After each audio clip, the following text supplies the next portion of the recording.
Hey guys, in this video, I'm going to show you how to improve your video look with one powerful light. This is a very easy process and you'll be able to achieve some amazing results. So let's get straight into it and enough of the jibber jabber. All right guys, so this is the first thing I do is turn off all the lights. And matter of fact, I got one just the kitchen light on here because it's gonna be completely dark, but I'm gonna turn off all the lights and I'm gonna set up a black curtain here. I wanna black this room out as completely as possible to give me a clean palette. I do have a few windows in here which I can't cover. Unfortunately, this is my YouTube space, the kitchen, but I'm gonna work with what I've got. That's the whole point, work with what you've got. So let's get started. All right guys, so I've got the black curtain set up here. I'm gonna turn off the lights in here so we can show you what my complete clean palette will look like. This is where I want everything to be, and we're gonna build from here. Let's get the next step, setting up the light. All right guys, the light I'm going to be using is a Viltrox Ninja 10. It is a cob LED, 120 watts, and this thing is white balanced to 5600 already, so it's already ready to go, only one color. I'll show you guys all the full specs and what's in the box here quickly. So this is what we got. We got the Ninja 10 here. Also comes with a nice little clear cap to cover up.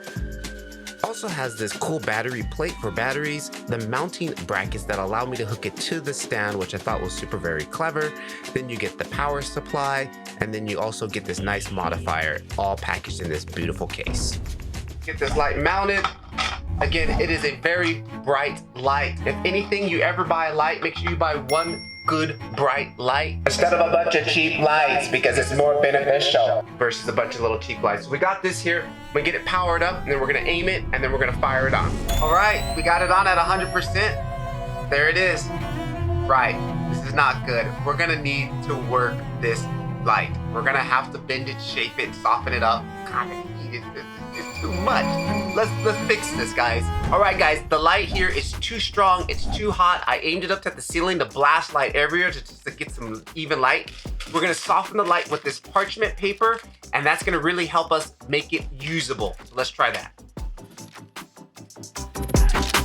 All right, so we've got the parchment paper on here. Next thing you know, I'm gonna have to basically turn this down. I'm gonna aim it at me, but we still need to turn this intensity down. So I'm gonna go ahead and turn this down here and just crank it down so we get something. Okay, this is actually looking pretty nice and cinematic, right? Next, what I'm gonna do is frame up the shot. What's the subject? Me. So let's get the frame set and let's get the lighting framed up properly. Hey guys, if you're finding any value in this video, can you take a moment and smash that like button for me? Thanks a lot.